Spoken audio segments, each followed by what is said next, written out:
हाँ जी, तो नमस्कार भी सभी को। कैसे हो सारे? उम्मीद करूंगा सब बढ़िया हो गए, स्वस्थ हो गए, मस्त हो गए, अच्छे से चल रही है आप सभी की तैयारी। तो हमारा चैप्टर चल रहा था प्राणियों में संरचनात्मक संगठन। प्राणी ऊतक के बारे में पढ़ लिया था और ऊतक तंत्र के बारे में हमने पढ़ लिया था। आज हम पढ़ेंगे केंचुए के बारे में। इसके बारे में, केंचुए के बारे में। तो केंचुए के बारे में जानती हो? केंचुआ देखा ही है, खेतों में किसान का मित्र बोला जाता है उसे। आज उसके बारे में दो चार बातें पढ़ेंगे जो कि एग्जाम ऑफ से वेरी इंपॉर्टेंट है। तो पहले वाली क्लास से किस किसने देखी है अभी? कमेंट सेक्शन में बताना। चलिए, केंचुआ। अब जो बातें हैं, बहुत सी बातें आपके जानते ही हो। केंचुआ लाल भूरे रंग के स्थानीय, यानी कि केंचुआ का रंग कैसा? लाल और भूरा। केंचुआ का रंग लाल व केंचुआ का रंग कैसा होता है? लाल व भूरा। स्थलीय, यानी कि धरती पर रहने वाला स्थलीय प्राणी है। अकशेरुकी, यानी कि नॉन कॉर्डेट्स, यानी कि उसमें कशेरुक दंड नहीं पाया जाता। अकशेरुकी यानी कि रीढ़ की हड्डी नहीं पाई जाती। अकशेरुकी प्राणी होते हैं। देखो ये कितनी लाइन से कितनी बातें। केंचुए का रंग लाल व भूरा, स्थलीय प्राणी होता है, अकशेरुकी है, जो कि नम मिट्टी, नम यानी कि नमी युक्त मिट्टी की ऊपरी सतह में पाया जाता है। मिट्टी होती है, स्थल में पाया जा रहा है तो धरती पर पाया जाता है, और नम मिट्टी में पाया जाता है। दिन के समय में ये जमीन के अंदर स्थित बिलों में रहते हैं। दिन में क्या रहते हैं? जमीन में स्थित छोटे छोटे बिल होते हैं, देखे होंगे आपने बिल, जमीन को खोदकर बिल बनाए जाते हैं। ठीक है, जो ये की मिट्टी को छेद कर और उसे निगल कर बनाते हैं। अब ये बिल बनाते कैसे हैं? मुंह होता है इनका, मिट्टी में धसे। अब मिट्टी को साथ में तो खोदते रहेंगे, साथ में उसको खाते रहेंगे, खाते रहेंगे। अब जैसे जैसे मिट्टी को खाते रहेंगे, उसका उत्सर्जन करके बाहर निकालते रहेंगे और आगे बिल बनाते रहेंगे। बगीचों में अपने द्वारा एकत्रित उत्सर्जी मल पदार्थों के बीच ढूंढे जा सकते हैं। आप बगीचों में इसे ढूंढ सकते हो। इन उत्सर्जी मल पदार्थों को कृमि शिक्षिप्ति कहते हैं। क्या कहते हैं? उत्सर्जी पदार्थों को कृमि शिक्षिप्ति कहते हैं। यानी कि केंचुए जो मिट्टी को खाकर, अब केंचुए अपना भोजन किससे प्राप्त करते हैं? मिट्टी से। अब उससे भोजन किया, उससे जो उनका मल या अपशिष्ट पदार्थ निकला उसे बोलेंगे कृमि शिक्षिप्ति। फेरेटिमा व लेब्रिकस भारतीय केंचुए हैं।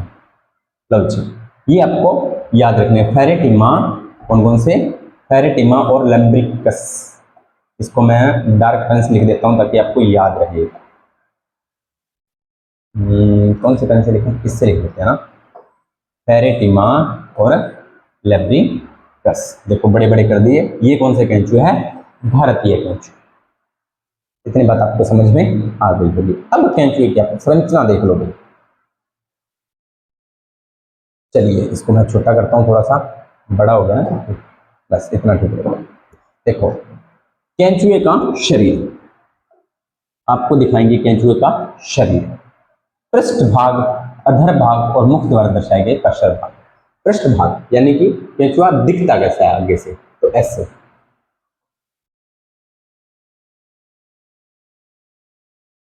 ये एक चीज नोटिस करो इसमें, आप क्या नोटिस करनी है? वलय बन रही है, यानी कि एक वलय, दूसरी वलय, तीसरी वलय, चौथी वलय, पांचवी वलय, छठी वलय, इस तरह से। तो इनको खंड बोल सकते हैं। क्या बोल सकते हैं? खंड। तो इनका शरीर खंडों में विभाजित भी होता है। ठीक है, आगे वाला भाग उसका इसका मुख, और ये पीछे वाला भाग होता है गुदा, एनएस। ठीक है, अब ये मैंने बता ही दिया। ये देखो विखंड या खंड बोलते हैं इसे। पूर्व मुख यानी कि मुख का आगे वाला भाग, ये देखो, इसको जूम करके। और ये छोटा सा मुख है, यानी कि मुख के ऊपर एक ढक्कन सा लगा रहता है, जैसे बोलते हैं पूर्व मुख या प्रोस्टोमियम। ठीक है, अब दूसरी सतह से देखो इसका भाग, ब वाला अधर भाग वाला देखो, तो गुदा का वैसे वैसे ही। ये इन्हें बोलते हैं शूक, और इनको बोलते हैं शूक वलय। इनको क्या बोलते हैं? शूक वलय बोलते हैं। ये भी आपको ध्यान में रखना है। 1 2 3 4 5 6 7 8 9 10 11 12 13 14 15, 15वें भाग में एक छोटा सा, यानी कि एक यहाँ पर आपको नहीं दिखाई दे रहा है तो मैं बड़ा बना देता हूँ। ये एक खंड है और यहाँ पर है 15वें भाग में, यानी कि 15वें खंड में क्या पाया जा रहा है? मादा जनन रंध्र। मादा जनन रंध्र, रंध्र का मतलब होता है छिद्र। फिर 16वें और 17वें में, 17वें में ये 15वां, 17वें में 2 पाए जा रहे हैं नर जनन रंध्र, ठीक है। और 16वें और 18वें में पाए जाने हैं जनन पीपल। 16वें, 17वें और 18वें। देखो 14वें में क्या पाया जा रहा है? मादा जनन, 15वें में मादा जनन, 17वें में नर जनन, 16 और 18 में पाई जा रही हैं जनन पीपल। अनुप्रस्थ खांच अथवा बलिकाएं, अनुप्रस्थ खांच अथवा बलिकाएं पाई जा रही हैं। अब इसको, बाकी तो ये पहले आगे वाला भाग दिखा दिया, फिर पीछे वाला भाग दिखा दिया। अब मुख को थोड़ा जूम करके दिखाया मैंने, तो ये मुख, और ये देखो गोलाकार मैंने बता दिया, मुख द्वार, और ये शूक वलय। ये होता है इसका डायग्राम, देख लेना। अब बात करते हैं केंचुए की आकार कैसा होता है। इसका शरीर लंबा होता है, बिल्कुल होता है, लगभग 100 से 120 समखंड बने होते हैं। कैसे?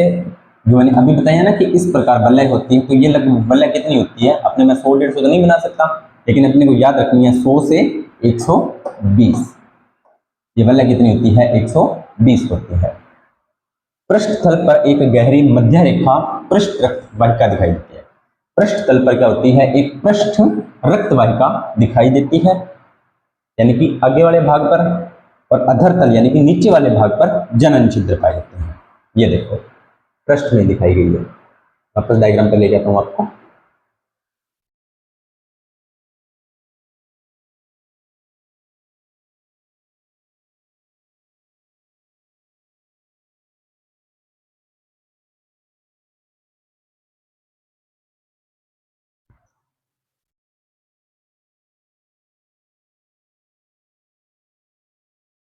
ये देखो ना पृष्ठ भाग पर, और जनन छिद्र ये अधर वाले, ये पृष्ठ भाग रहा और ये अधर भाग रहा। तो जनन भाग किसमें है? अधर,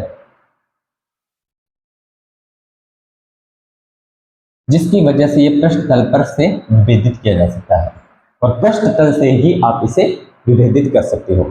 शरीर के अग्रभाग पर मुख व परमुख होते हैं। अग्रभाग का मतलब शरीर का जो आगे वाला भाग होता है, उस पर क्या होते हैं? क्या होते हैं भाई? परमुख या मुख होते हैं। परमुख एक पाली है जो मुख को ढकने वाली एक फान नुमा संरचना है। फन नुमा बता दिया मैंने कि मुख को ये ढक के रखती है, इस तरह से लगी होती है, ऐसे उसका मुंह होता है और इस तरह से ऊपर एक लगी होती है, तो वो उसे इसको ढक लेती है, ठीक है। यह फान मृदा दरारों को खोदकर कृमि को उसके रेंग कर जाने में मदद करती है। अब ये फान करती क्या है? तो आगे से नुकीली है, मृदा को खोदेगी, खोदकर वो मिट्टी होगी वो उसके मुख में जाएगी, वो उसे निगल लेगा और आगे आगे रेंगता हुआ वो चलता रहेगा।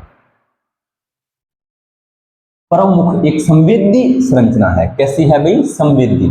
शरीर का पहला खंड परितुंड या मुख खंड कहलाता है। शरीर का जो पहला खंड होता है उसे क्या बोलते हैं?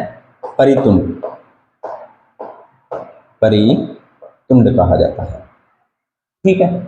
जिसमें मुख उपस्थित होता है, बता दिया। एक परिपर्क कमी में एक चौड़ी ग्रंथिल गोलाकार पट्टी 14वें से 16वें खंड को घेरे रखती है। याद करो 14वें से 16वां खंड, एक परिपक्व क्रमी में एक चौड़ी ग्रंथिल गोलाकार पट्टी, यानी कि इस तरह से एक गोलाकार पट्टी होती है जिसमें 14, 15, 16 3 खंड होते हैं, जो मैंने अभी आपको बताए हैं इस तरह से, ठीक है। इसमें होता है मादा जनन रंध्र और इसमें होते हैं नर जनन रंध्र, ठीक है। इन ग्रंथिल उत्तल वाले खंडों को परण्योनिक कहते हैं। इस प्रकार शरीर 3 मुख्य अग्र परण्यक, परण्यक और पश्च परण्यक खंडों में विभाजित होता है। कितने में? अग्र में, मध्य में और पश्चिम में। कोई उलझने वाली बात नहीं है, कुछ भी उलझने वाला अभी तक नहीं आया है। आगे का भाग मुख होता है तो मुख्य वाला अग्र भाग, मध्य वाला और पश्च वाला पीछे वाला भाग एनएस वाले भाग में आ जाता है। 5 से 9 खंडों में ये बातें आपको याद रखनी है। 5 से 9 खंडों में अंतरखंडीय खांचों के अधर पार्श्व भाग में 4 जोड़ी शुक्रग्राहिका रंध्र स्थित होते हैं। तो शुक्रग्राहिका रंध्र कितने होते हैं? 4 जोड़ी होती हैं। कहां पर होते हैं? 5 से 9 खंडों में। एकल मादा जनन छिद्र 14वें खंड में कि मध्य अधर में स्थित होता है। बता दिया। मादा जनन छिद्र कितना होता है? अकेला ही होता है, एक ही होता है। ये देखो यहाँ पर बताया ना मैंने, कितने खंड में? 14वें खंड में। एक जोड़ा नर जनन छिद्र 18वें खंड में होता है। नर वाला एक जोड़ा कितने में होता है? 18 में। ठीक है, होता है। अधर पश्च में स्थित बहुत से छोटे छिद्र जिन्हें वृक्क रंध्र भी कहते हैं। बहुत से छोटे रंध्र भी होते हैं जिसे वृक्क रंध्र भी कहते हैं, यानी कि उत्सर्जन का काम करते हैं। अधर तल पर लगभग संपूर्ण शरीर पर पाए जाते हैं। इन छिद्रों के द्वारा उत्सर्जन शरीर से बाहर की ओर खुलती है। अब यानी कि सूक्ष्म छिद्र होते हैं वो शरीर पर संपूर्ण लगभग भाग पर पाए जाते हैं जो उत्सर्जन का काम करते हैं। ये मैंने आपको बता दिया है। ठीक है, आगे चलते हैं। शरीर के प्रथम व अंतिम परिणयक खंडों को छोड़कर समस्त देह खंडों में एस आकार के शूक पाए जाते हैं। यानी कि प्रथम और अंतिम को छोड़कर जो बीच वाला भाग है इसमें एस आकार के शूक पाए जाते हैं, जो प्रत्येक खंड के मध्य में स्थित उपकलागर्त में धसे रहते हैं। जो प्रत्येक खंड होंगे ना उसके उपकला में ये धसे रहेंगे। शूक छोटी बाल के समान संरचना होती है, बाल के समान संरचना होती है जो कि फैल व सिकुड़ सकती है और गति के लिए महत्वपूर्ण भूमिका अदा करती है। तो केंचुए को गति प्रदान करने में जो बालनुमा संरचनाएं होती हैं उसे क्या बोलते हैं? शूक बोलते हैं। कहां पाए जाते हैं? मध्य में। चलिए अब इसकी आंतरिक संरचना आप देख लीजिए। केंचुए की पहले आहार नाल देख लेते हैं। केंचुए की आहार नाल को समझते हैं। कितने खंड है? गिनती लिखी हुई है 1 2 3 4 5 6 7 8 9 10 11 12 13 14 15 16 17 18 19 20 21 22 23 24 25 26 27 28 29 30 31 32 33 34। चलिए समझते हैं। मुख कितने खंड में पाया जा रहा है? दूसरे खंड में। ग्रसनी, अब ये देखो आहार नाल देखो इसकी कितनी सिंपल है ना, सीधी पाइपलाइन स्ट्रक्चर है और कुछ नहीं। ध्यान से देखो, ये हो गया मुख। अब भोजन यहां आ गया। उसके बाद में मुख के बाद में क्या आती है? ग्रसनी। तो ग्रसनी ये आगे थोड़ा सा चौड़ा और फैला हुआ भाग। तो ग्रसनी कितने भाग में है? लगभग आपकी 4 से 6 के मध्य है। उसके बाद में ग्रसिका कितने भाग में? लगभग 8वें भाग में। अब ये ग्रसनी थोड़ी सी फैली हुई है इस तरह से, बीच में से इसको दिखाया गया तो इसे बोलते हैं पेशणी। क्या बोलते हैं? पेशणी। अब पेशणी के यहाँ पर भोजन को पीसा वगैरह जाएगा। कितने खंड में है? ये भी 9वें खंड में है। उसके बाद में 12वें खंड में क्या है? अमाशय। 12वें खंड में क्या है आपका? अमाशय है। फिर अंतरवलन पूर्ण भाग, यानी कि आंत का आगे वाला भाग है वो कितने खंड में है? लगभग 16वें 17वें में। उसके बाद में अंधनाल, ये रही अंधनाल, कितने में है? 22वें भाग में। कितने में है? 22वें। उसके बाद में ये छोटी छोटी गोलिकाएं देखो आप, कितने में है? 26 27 में। इसे बोलते हैं लसिका ग्रंथि। कितने में है? 26 में लसिका ग्रंथि। 27 28 में क्या है? अंत्र का अंतर्वलनी भाग। 27 28 में क्या है? अंत्र का वलनी भाग। और ये आंत का अगले मध्य वाला भाग, अंदर वाला भाग दिखाया गया है। ठीक है, और ये देखो अंतर्वलन, छोटे छोटे सूक्ष्म छिद्र यहाँ पर दिखाई गए हैं। अंदर की ओर भी छोटे छोटे रोम टाइप संरचनाएं हैं। ठीक है, तो इस प्रकार आपकी इसकी आंत पूरी होती है। तो क्या आएगा? मुख, ग्रसनी, ग्रसिका, पेशणी, अमाशय, अंतर्वलन पूर्व भाग, अंतर अंधनाल, लसिका ग्रंथि, अंतर्वलनी भाग, अंतर और अंतर्वलन, ये चीजें आपको यहाँ पर दिखाई गई है। ठीक है, तो एक बार इसको देखो अच्छे से। चलिए अब पढ़ते हैं। चित्र में आपने पढ़ लिया है, अब इसमें देख लेते हैं। आंतरिक अकारिकी, बाह्य अकारिकी पढ़ ली, आंतरिक अकारिकी में क्या होता है? केंचुए का शरीर एक पतली अकोशिकीय परत से ढका रहता है। पतली परत जो क्या होती है, अकोशिकीय होती है, और इसे कहते हैं उक्तवचा। क्या कहते हैं? उक्तवचा, यानी कि ये वाली भाग क्या बोलते हैं इसे? उक्तवचा। उक्तवचा, उक्तवचा कहते हैं। इसके नीचे अधिचरम, इसके नीचे आगे फिर अधिचरम। अधिचरम दो पेशीय गोलाकार व लंबवत परतों के मध्य,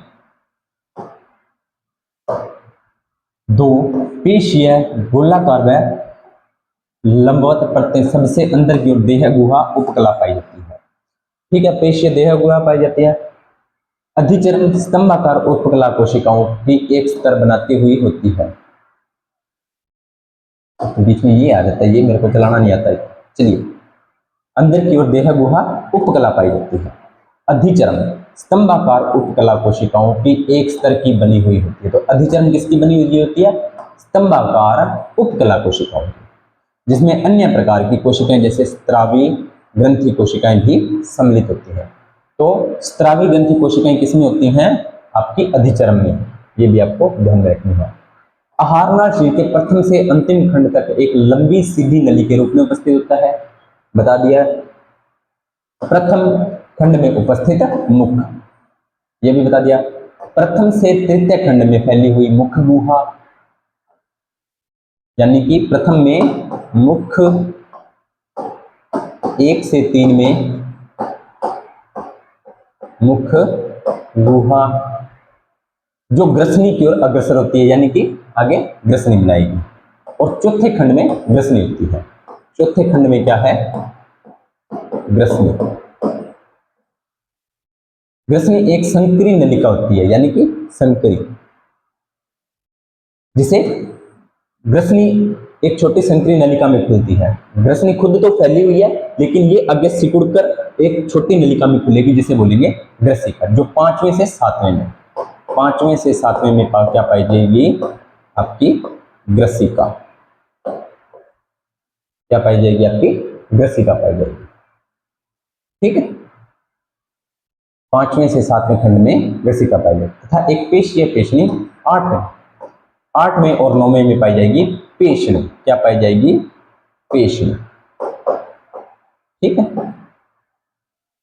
तक चलती है। यह सड़ी पत्तियों और मिट्टी आदि के कणों को पीसने में मदद करती है। बता दिया, पेशनी से पीसना, पेशनी से पीसना। मिट्टी में क्या होगा? पिज्जा बर्गर थोड़ी होंगे, सड़ी गली पत्तियां और मिट्टी के कण ही होंगे।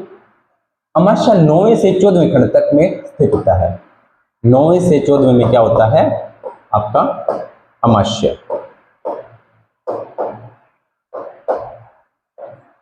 ठीक है,